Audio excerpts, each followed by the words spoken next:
Olá, geotécnicos de todo o Brasil, meu nome é Pedro Oliveira, eu sou professor da Universidade Católica de Pernambuco e trabalho também já há algum tempo na elaboração e colaboração de projetos de fundações, de geotecnia, junto com Alexandre Guirmão, na Guirmão Engenheiros Associados e toda a sua equipe. E é daqui que eu vos falo. Fui convidado pelos moderadores do Geotecnia Brasil para fazer um resumo, uma síntese da minha dissertação de mestrado. Eu defendi essa dissertação na Universidade Federal de Pernambuco com a banca do professor Nelson Aoki, professor Faisal Massad e professor Alexandre Guirmão. Meu orientador foi o professor Silvio Romero. Tratamos sobre uma obra comercial daqui de Recife, bem grande, que tinha um pouco mais de 4.000 estacas e foi executada em menos de um ano. Então, uma obra de uma envergadura bem grande, que a fundação foi feita num período bem curto. Lá foi utilizada estaca hélice contínua e, como a norma já previa na época, a norma de fundações 6122, 1% das estacas deveriam ser ensaiadas, o que dá aí um total de pelo menos 40 provas de carga. E realmente essas 40 provas de carga foram feitas. Então, um dossiê interessante que a gente conseguiu montar, de uma obra também muito interessante, uma obra gigante, com 4.000 estacas, 40 provas de carga estáticas e 70 sondagens SPT. Então, a dissertação ela teve duas frentes de estudo. A primeira frente de estudo foi tentar caracterizar as provas de carga estática, entender o desempenho da obra, ajustar as provas de carga estáticas aos métodos de ajuste que já existem. Foi usado o método de Van der Veen, Decour e Shin. Foi feita uma comparação analítica desses três métodos, que é o que eu vou falar já. E foi feita também uma avaliação de qual desses três métodos se ajustava melhor a esse local em especial. A primeira parte do trabalho todo, então, foi em torno das provas de carga estática. A segunda parte do trabalho foi agora, então, tentar entender qual seria a confiabilidade do sistema de fundação, utilizando a metodologia proposta por professor Nelson Aoki. Uma parte muito polêmica foi o estudo dos ajustes, dos métodos de ajustes das provas de carga estática. Por que foi polêmica? O método de Van der Veen, o método de Decour e o método de Shin, eles careciam de uma explicação física. Como assim? Eram métodos empíricos sem uma base teórica que justificasse fisicamente por que essas equações eram usadas. Por exemplo, o método de Van der Veen é um ajuste exponencial, o método de Shin, o método de Decour são ajustes hiperbólicos e assim, baseados somente na forma da curva e não no sentido físico para essas curvas de resultado de provas, de ensaios de prova de carga estática. Foi que a gente conseguiu, de certa forma, chegar numa demonstração física, juntando o conhecimento acumulado até então sobre o método Van der Veen. Então, se utilizando de uma definição que seria da rigidez variacional, que não é a mesma rigidez usada por Decour, é uma rigidez que se aproxima de uma derivada, que calcula ou aproxima por diferenças finitas qual é a inclinação da reta tangente à curva, ou aproxima essa inclinação da reta tangente à curva. A gente conseguiu provar ou mostrar que, pelo menos para o nosso universo dessa obra tão grande que estávamos estudando, as provas de carga tendiam a que a rigidez diminuísse com o incremento das cargas. E essa diminuição esperada, já conhecida, porém a gente conseguiu ver que essa diminuição é linear. No diagrama rigidez-carga, que é o diagrama proposto por Decour, no método Decour, deu para ver que continuava sendo linear. Embora seja uma rigidez diferente, tem a mesma natureza da rigidez de Decour, mas uma rigidez diferente, ela também decresce linearmente com o acréscimo das cargas. E fazendo um ajuste linear desse decréscimo da rigidez cargas, é possível integrar essa equação e chegar numa equação exponencial. E por coincidência, quando a gente integrou essa equação encontrada, foi a equação de Van der Veen. Então, fisicamente, a equação de Van der Veen foi demonstrada.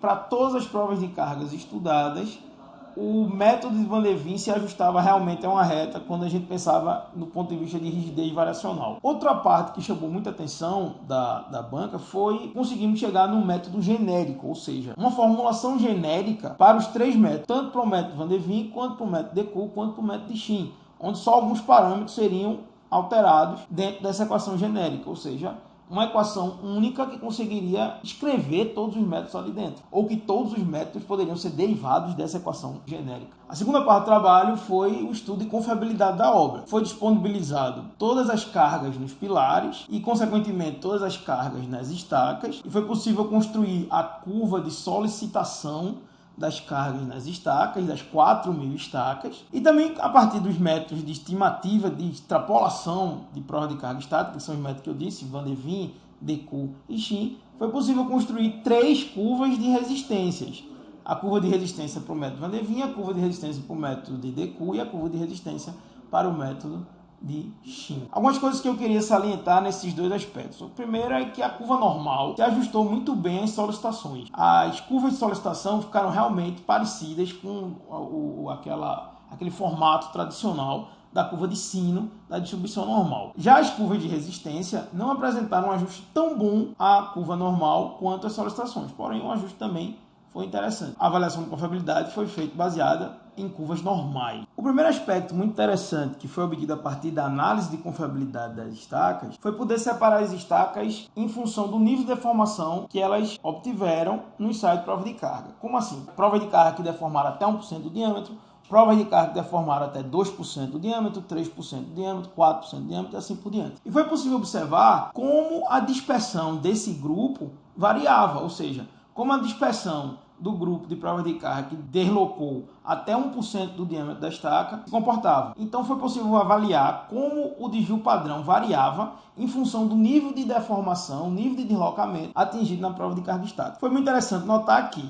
as estacas que deformavam até 1% do diâmetro tinham um desvio padrão extremamente superior ao desvio padrão do grupo que deformava mais do que 2% do diâmetro. De certa forma, foi criado um critério de deslocamento mínimo necessário para fazer uma avaliação de probabilidade de ruína ou uma avaliação de confiabilidade. É um critério sugestivo. Um segundo resultado, que talvez seja o auge do trabalho, foi o beta encontrado, coeficiente de confiabilidade, e a probabilidade de ruína do sistema. Foram encontrados betas muito elevados, superiores a 6, o que conduz aí a valores de 1 para 50 bilhões de probabilidade de ruína. Não existe uma dispersão muito grande nas solicitações das estacas e os resultados obtidos de resistência também não apresentaram um desvio padrão muito elevado. O fator de segurança foi superior a 2 em todas as provas de carga estudadas, porém a dispersão encontrada foi pequena, o que reflete que o terreno não era tão heterogêneo, de fato. Então, o trabalho, resumidamente, é uma obra comercial com estacas hélice contínua, com comprimentos variando de 22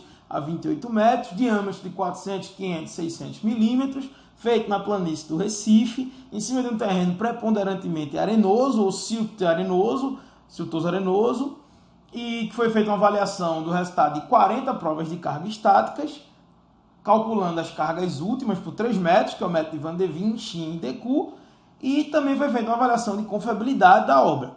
Os métodos de Van der Wien, Shin e Decoux foi possível chegar a uma equação geral que conseguia escrever os 3 métodos. Foi possível provar qual é a origem física do método de Van der Wien, saindo de um ajuste apenas baseado na curva e indo também para uma explicação física do método, como o método se comporta fisicamente.